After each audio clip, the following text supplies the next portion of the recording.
I'm your host, Maureen Metcalf, the founder and CEO of the Innovative Leadership Institute, where we help leaders be future ready. Today, Jonathan Reams, Chief Creative Officer for the Center for Transformative Leadership in Norway, will be helping us in this mission.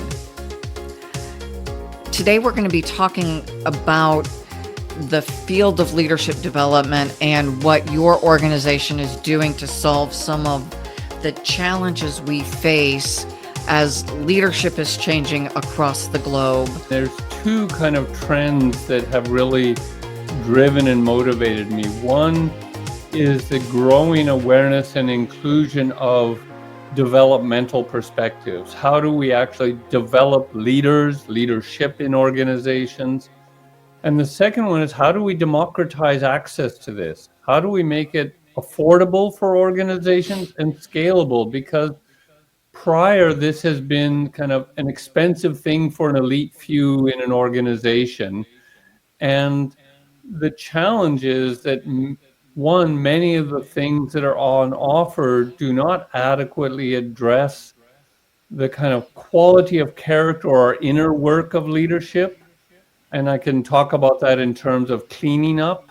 How do we help leaders not create storms all the time around them? We talk about leadership being a focus on being, relating, and doing, being the biggest element. And I realize for many people who initially come to us looking for leadership development of various sorts, they're looking for the tactical, give me the list of behaviors and how do I change? How do I negotiate? How do I deal with conflict? All of that is, yes, important. As we're in flu season, I would use the virus analogy that bad leadership is contagious, that leaders who behave badly influence their followers to behave badly, and the organization is infected. It's not just the leader or part of the organization. It impacts every facet of the business. It's very true. And I think what you're describing is that people are socialized in to what the leadership culture in an organization is by what they observe from people who are in authority above them. And one of the ways I like to think about this focus on more the being part is, it's easy to observe the behaviors on the outside and try to change those directly. But the higher leverage points is to go upstream. Where are those behaviors coming from? What are the thinking patterns? What are the emotional regulation or not patterns? What is the deeper sources from which those behaviors come? And we try and target our work there. It seems like with things like mindfulness and a focus on resilience, this message is resonating. How are you finding it resonating with your people you're working with? Very much around working with emotions.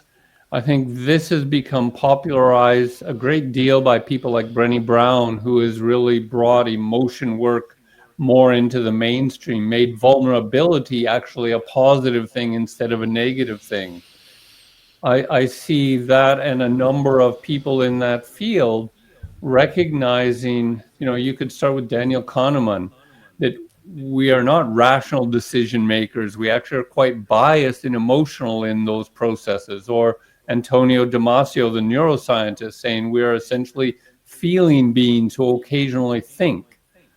And the awareness of these things is becoming, like you say, like mindfulness and other things, people are becoming aware this is worth paying attention to and trying to address. The challenge is they don't always have good models or tools or experiences to do that well with. You've also talked about democratization, and I think that's a really important facet of what you're addressing, that it has often been the elite organizations who have access because working directly with you or with me comes at a price, and it's more than $10 an hour. So I'll be interested over the course of our conversation to hear what you're doing and also to share what we're doing as we evolve our work with the same thing in mind. And frankly, you and I are doing it right now by doing podcasts that are free to anyone across the planet. If you've got internet access, you can listen to us and many others talk about things that matter. I attended a conference on the international study of leadership in Copenhagen a year ago, December, and there was a workshop on using podcasts to disseminate academic knowledge just because of these issues. It's open access, free, it's more easily digestible. You know, people are listening to these things while they're at the gym, out for a walk, on the drive to work. So it is really a powerful tool for broadening the awareness of important topics. The other thing that would support that is the fact that so many people have listened to your podcast and your YouTube video. I think you're our top person on YouTube recently. I think it goes back to me when I did my doctoral work at Gonzaga University. I felt very much that I was out in left field. There were a handful of people that I could find studying kind of consciousness and leadership. And you felt kind of alone there. But then you spend time in the territory and you get to know the other people there, the other pioneers. And as other people come, you can be a tour guide and you start to network people and help them understand what's on offer and where they can connect. And I think that is part of how I've understood this growing popularity of this kind of work. You're building your new system with blocks that you and I have both, most of which overlap for us, but which are also not common among leadership practitioners. So let's talk about what are those building blocks and why are they so crucial now relative to the fairly standard building blocks that you may have learned about in some of your earlier work. As I was preparing for this conversation, I had thought about, wow, if I look back over the last 25 years, there's all sorts of things that I feel grateful to have encountered people and processes and tools that tapped into this kind of broadly speaking consciousness work. So while there is certainly a growing popularity of mindfulness, I remember running into people talking about that 30 years ago where it was not popular at all. And all these things become variations on the theme, so to speak. So one of the things I came across early was adult development broadly. And I encountered that through the work of people like Robert Keegan or Bill Torbert. And it started for me with this understanding that, broadly speaking, there were different ways to characterize how we made sense and meaning out of the world. How did our self-center, tend to organize meaning? And being able to kind of categorize those and understand what impact those differences had. So rather than just talking about different styles of leadership, where a style can be better or worse in a given situation, we could say, there's another dimension, more vertical in some ways that people have talked about, that actually makes a different kind of difference. And very simply, that people can develop a more robust capacity to handle more considerations and relationships between considerations as these kind of things develop. And that led me from ego development models more towards dynamic skill theory, where we're looking more specifically at hierarchical complexity of cognitive processes and structures. Now, there's a mouthful. There's a mouthful.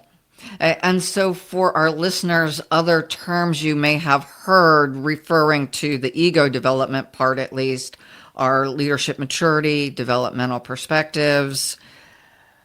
Jonathan, what are some of the others? Well, Stages? Stages, vertical development in general as a broad categorization in the market. So Terry O'Fallon's work, Suzanne Yeah. Kokoiter, Torbert, and the reason I'm throwing those in is people are probably listening and saying, I'm not sure what you're talking about. Right. And yet many of our listeners have listened to Terry or Bina Sharma or others Right. talking about vertical Yeah. development. Carl Kunert is another one, along with Keith Eigel, who've done decades of work in this area. Beyond ego development, then you talked about the next one, more skill Yeah. based. Can you expand on that? I did a course about 12 years ago on the kind of history of developmental theory. And one of the things this helped expose me to was a kind of long lineage going back to the 1890s. James Mark Baldwin, who influenced Jean Piaget, who may be familiar to many listeners, who influenced Lawrence Kohlberg. Kohlberg's moral development theory was something I learned about in high school in Canada, even. It was so influential. It was also influential in prison systems and other things. So that notion that there were kind of stages of maturity in moral thinking had traction. And there were many students of Kohlberg's who moved in a direction of looking at how do we integrate what's going on inside a person with how the context is impacting performance. So dynamic skill theory, which comes from the work of Kurt Fischer, basically takes this kind of notion of neo-Piagetian ideas that are ways of knowing mature in structured ways and integrated that with behaviorism, saying that how we behave is influenced by our environment. We respond to the cues and clues that enable or disable our performance, and put those together to understand how do skills evolve in different domains over time? What are the pathways of development? What are the types of ways we can assess that development? Beautiful. And that seems foundational then to how we as leadership development professionals do our work. I did a presentation of this approach to the Society for Organizational Learning here in Norway. And Peter Senge had been on through Skype and done a presentation, and then I did this.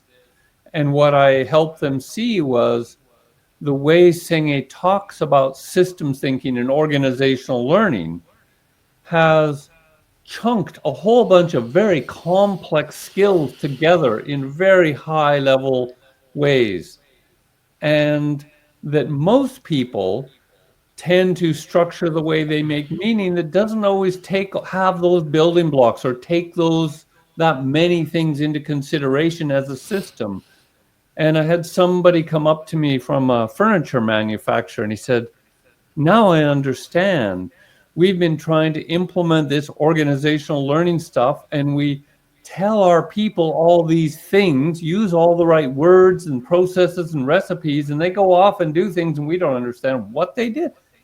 And I said, well, now he understood. He said, because the way they can operationalize is limited by those structures. So they cut corners, they cut things off and make it fit or assimilate it into their own structures and act on that. And we see that all over the place, right? That we think we were clear, we think we've equipped people, and when they fall short, we think it is their fault or their problem. When in fact it was, one, our responsibility to know the capacity of the people we're leading and lead in a way that they can follow.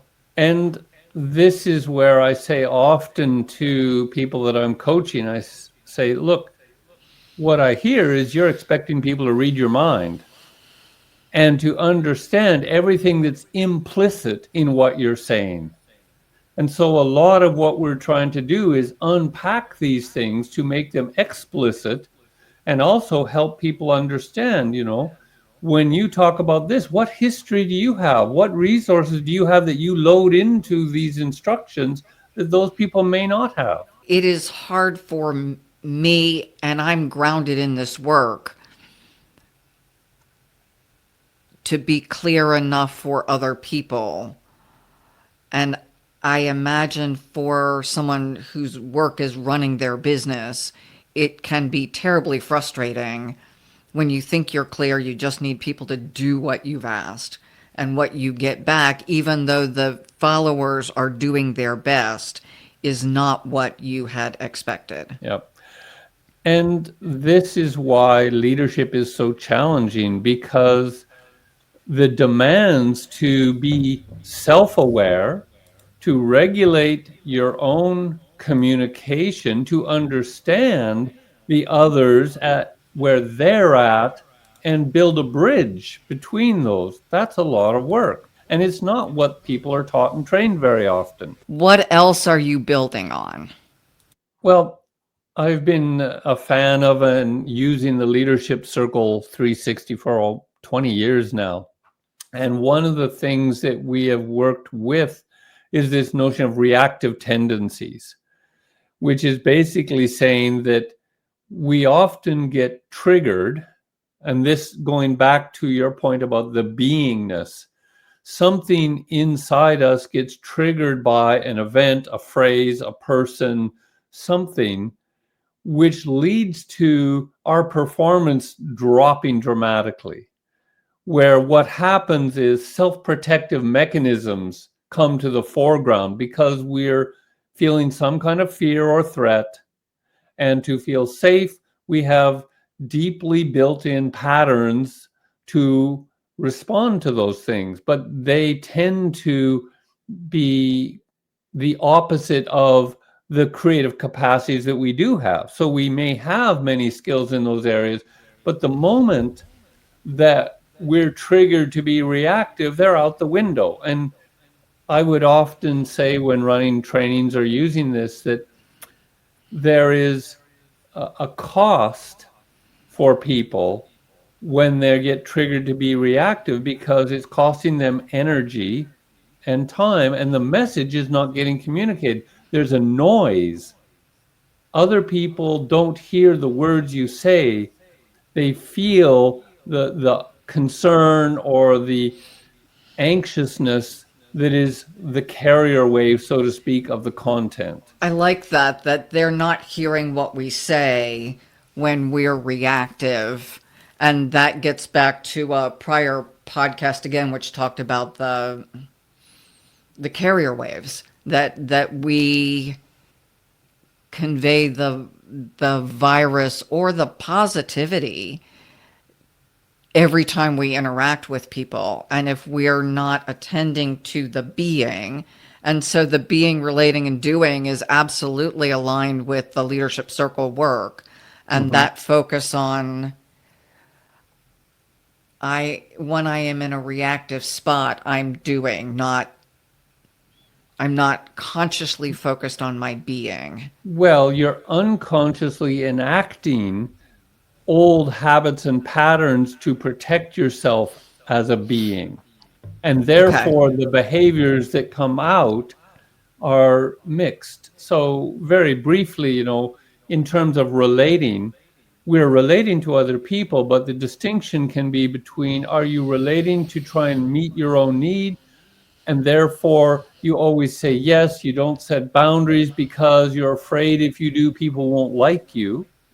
And you relate in that orientation, or do you relate in a way that allows you to set boundaries and say yes and have difficult conversations, but still stay connected? Which is a beautiful distinction, that staying connected constructively, even in hard conversations. Yeah. And there's two things that follow from this that we work with. One is I started using immunity to change as a follow-up for this, to give people a process and tool to try to understand what's going on with these reactive tendencies. Why am I doing this? And so very briefly, for people who might not be familiar, we ask people to say, what's something that if you could get better at would be really meaningful and impactful for you? Okay, great. That's the goal in the first column. Then list all the things that make this a goal, because it's not what's happening. What are all the things that go against that you're actually doing or not doing? And then we invite people to say, okay, do a little kind of mind imagination exercise. Put yourself in those situations and imagine doing the opposite. What goes on in your stomach? What concerns or fears or worries come up for you? Because there's a good reason you're doing the behaviors you're doing. And you can take that underlying worry or fear and turn it into an understanding. Oh, I'm protecting myself from something that, in the last part, you have an assumption that if I do X, these things will happen. And therefore, I behave like this because I don't want those bad things to happen. So this is a way for people to understand that there's a legitimate reason for those reactive patterns of behavior. The second part is we use the Arbinger Institute's work a lot, whether you call it being in the box or out of the box, or having a heart at peace or a heart at war, or having an inward mindset or an outward mindset. All of these are pointing to this distinction between being reactive and being creative. And this helps people understand what it looks like to kind of be clean and have the skills that you're developing come to the foreground, and have people be able to hear the message because there's not noise in it, compared to what are the variations of noise that we can produce. And I want to go back to the Keegan piece, um, the immunities to change. We refer to that as the competing commitment exercise. So I think a lot of our listeners may have done that work. I find that to be one of the most challenging exercises to not only do the first time, but to continue to work through. And I love that it gives us a practice to really get underneath what is holding us in those behaviors that we say we want to break, kind of moving past New Year's resolutions or however you language it. Early on, when I was doing this in the leadership course for the continuing education department at the university, it's for mid-level managers around Norway. I had a person that I met the day after we did this exercise, and she, back to your virus analogy, she said, I just can't, it's under my skin. I can't get it out of my head to keep thinking about this, because it does kind of infect people with a way of structuring reflections on themselves as a system internally. It allows them to have a lens for kind of analyzing themselves to make it visible and explicit. I love that, because what we do see is it takes things that were unconscious, makes it conscious. And as long as I can make it conscious in a way that I can stand back and observe, then I can notice it in myself, and I have the capacity to choose. I may still choose the fear and self-protection, but I know I have a choice and Yeah. and a path to change the things I say I really want to change. Very much So so. then you had one other before we jump into what are you doing? Yes. Well, so these things that I've been talking about for a moment are a lot to do with the cleaning up. If leaders create the weather, then we don't want to be making stormy weather all the time. So we need to kind of clean up these reactive tendencies. We want to try and learn how to regulate our emotions. And so these are things that I will talk about in a little bit, about how we're building programs using elements from these things, not just those processes per se, but combining them in certain ways. The last part then is, when we do that work, how can we then build on the skills we have to develop more mature or complex skills, the ability to perform better once we kind of clean things up. And this comes out of the dynamic skill theory tradition, and we've worked a lot with a company called Lectica, Theo Dawson and her work. And that partly is about assessments. So we have like leadership circle or an LDF profile or stages profile, any of these kind of things. They're ways to get feedback and data on how are you thinking about things. So Lectica has these as well. What they also have is a very simple learning model, this virtuous cycles of learning or VCOLs. And it's nothing proprietary necessarily, but what it does is give you a very simple way of understanding how do we learn naturally? How, as little children, were our brains wired that helped us learn to walk? Because we fell 1,000 times and yet we got up and did it again. What kind of process was going on that allowed us to observe something and kind of say, hey, what if I could do that? What do I need to figure out to try doing that, practicing it, and then looking back and reflecting and saying, okay, what did I learn and how would I then modify what I do next time, what the goal looks like? So we've been taking all of these elements we've been talking about into trying to build scalable tools to democratize leadership development opportunities. So now let's shift to what are you building so that you can democratize? What we're doing is gathering a community of inquiry and practice. And we've created a little brand and a website to kind of anchor this stuff. And really what we're doing is then prototyping and experimenting as much as we can. So combining elements of all these building blocks to create different kinds of programs that are online that people can go through either self-paced or in a cohort with some facilitation. So we're kind of experimenting with self-paced only online, or kind of hybrid where you meet every 2 weeks on Zoom or something and have a kind of peer check-in, social learning, and in between you do kind of individually paced work. And with also trying to structure that in a way that the average manager could facilitate it themselves. So trying to make it kind of a very simple running. So is there a train the trainer or a certification? Because as you've talked about the building blocks, things like ego maturity and immunities to change, this is a fairly complex basket of underlying constructs. How do you ensure that the facilitator can deliver it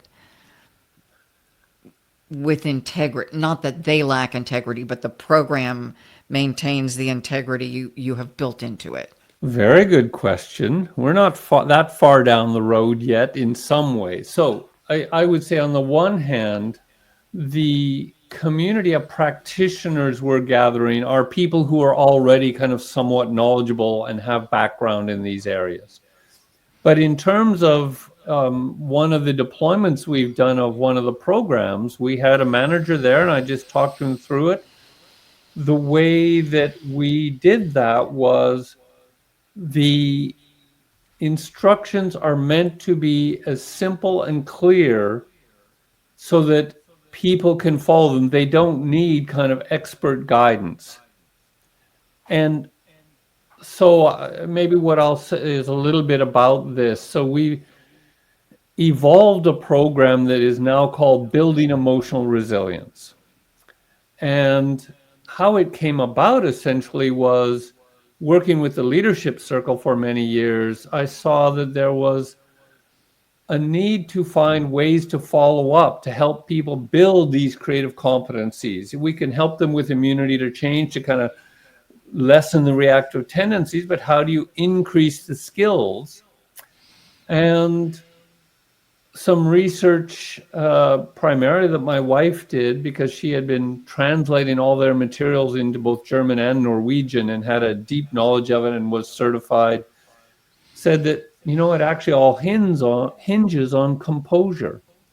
And that led us to realizing the reactive tendencies that you get feedback on are generalized patterns. But how do you recognize it in the moment? How do you help people understand when it's happening so that they can step back, take a breath, and regulate it? So what we did was we combined elements of these virtuous cycles of learning, where, for instance, you invite people to start by just noticing situations where this kind of phenomena is happening. So the first module we built, we said, just become aware of when you're getting triggered. And the point of this is we're not trying to teach them a specific skill. We're inviting them to notice what in their environment is relevant that has an emotional pull for them, so that they're engaged, they find it, oh, motivating because I'm annoyed by this all the time. So they choose the content of their learning. We help them work through this using this virtuous cycle of learning with a little bit of modification we've made. And then we invite them to take a moment to say, okay, now that you notice you're getting triggered, what happens? What's the physiological symptoms? And we invite them to make distinctions. We give them a list, pick from the list or notice other things, but it stimulates them. What are emotional things going on? What kind of cognition is going on? What kind of thought patterns and beliefs are coming up for you? So they get more and more familiar with themselves and what's happening, which helps them notice when they're being triggered more. Then, kind of taking part of the immunity to change process, that worry box, third column, competing commitment, we invite them to say, now that you're noticing this happening, what's the underlying fear or worry?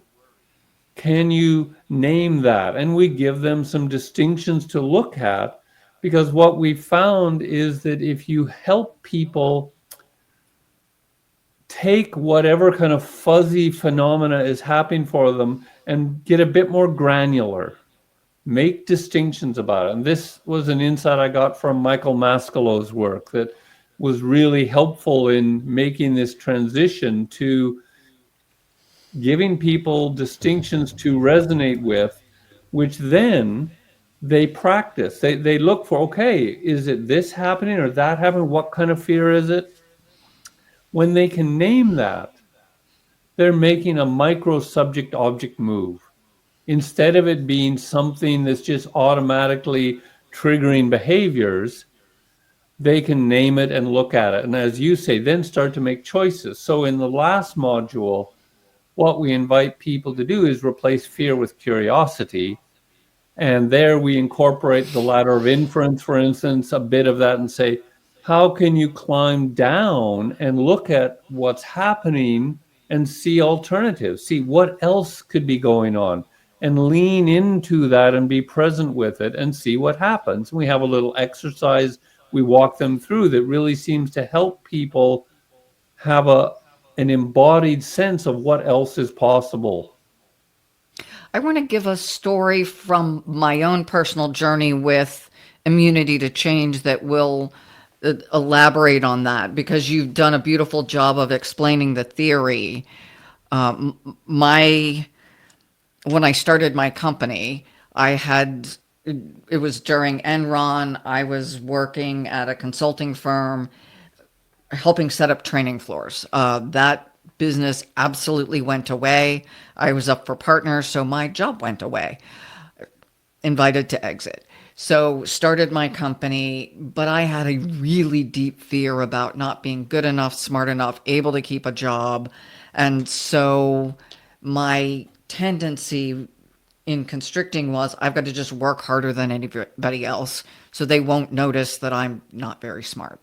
And so when I was on a consulting project, my own project. So I had just started the company, big deal, big company. And people would leave the office, around 5-ish. And I would feel physically sick to my stomach. So that notice where you're feeling something in your body. I would feel sick to my stomach. And it was this, you can't leave like they're leaving. You wanted to go to and I was getting ready to climb Kilimanjaro. So I really needed to go work out so that I, didn't make it halfway up and have to bail.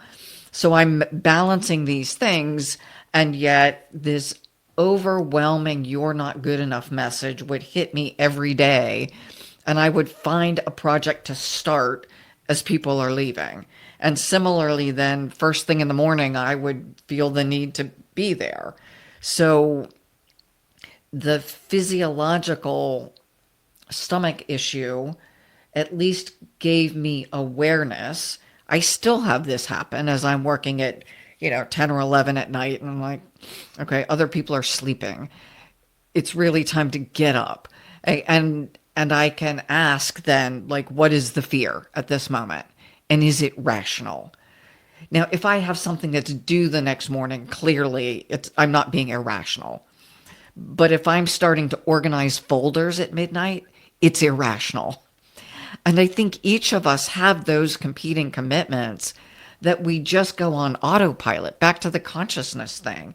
I don't even know if I'm being reactive. I'm just acting from habit, and I can go down that path. So this gives us a mechanism to be aware. And that was 20 years ago when I was, cowering in my cubicle afraid. I'm no longer cowering in my cubicle afraid, but the habits and those underlying thought patterns are not entirely erased. And it's easy to, just like as a kid, my mom would give me ice cream when I had a fight with a boyfriend. Now, there are times that Baskin and Robbins still seems like a good idea, or a hot fudge sundae. Those things don't go away, even though we're adults and we should be making smarter decisions.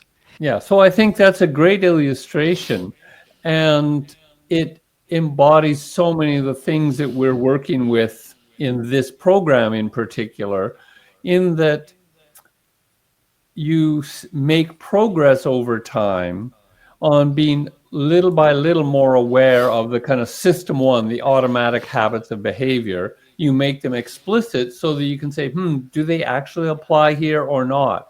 So you have the option to choose intentionally whether to allow that or not. And I think it also illustrates the point that we're not trying to solve people's problems overnight. We're trying to set them in a direction where they have practices that they can use over and over, like you display in your story. By doing that habitually over time, you build more resilience. And more resilience. And I feel like I have more control over my world, which then is the positive reinforcement loop. So, Jonathan, I realize we are coming close to the end. What are you looking for going forward? We're looking for partners to play with. So we're really prototyping many things. So we have a platform, we have a demonstration of something we've built for a client, and we're going to build a sandbox where people can come and actually play with their own clients. We've built a number of these virtuous cycle of learning activities that people could try out with clients. So we're really inviting people who are interested to follow up and contact us and say, hey, this sounds really cool. Can I learn more and can I try it out? Beautiful. I love your work, and a few things about it are that you have packaged together such high impact tools, and you've used them now for over a decade. So it's not like, while I understand you are prototyping delivery models and you continue to evolve them, you're really a master of this craft. Well, thank you. I will think about that later in life, whether I would agree or not. I think what I have really taken to is this cyclical approach to learning. So it's hard to commodify and commercialize something yet because we know we can do it better. And that will be one of the things we're trying to gauge with people. Is this working to enough of a degree that we could try and package it more and go to market with it? Because we're still really, along with a number of other people that I know of, trying to experiment in this space of simple apps, simple processes that you can go through.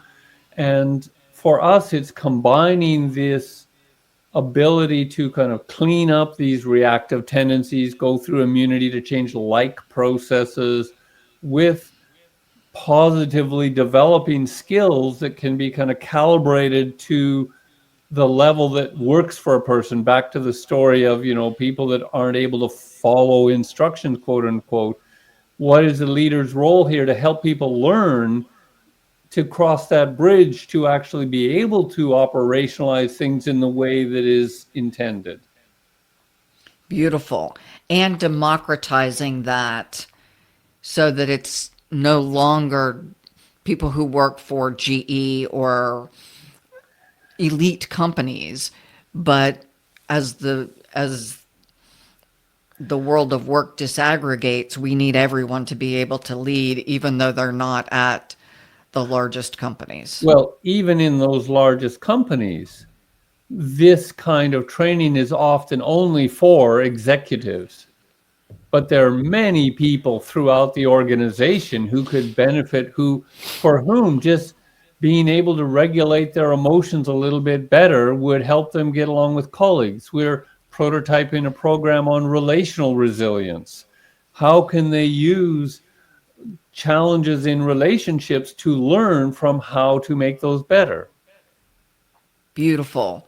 Thank you. So, how would you want people to reach out to you if they are interested in prototyping?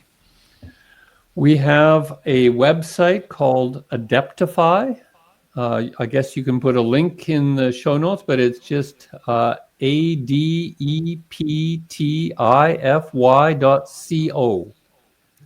And there it's just a landing page for now. It's not fully fleshed out, but there's some links where you can go try out some things and a contact thing, and there's a demo of stuff. So if you go there and hit contact, or my email will probably be in the show notes as well. Happy to hear from people.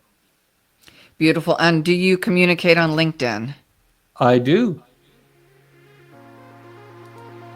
Thank you. So, to our listeners, thank you for your interest in innovating and updating how you lead.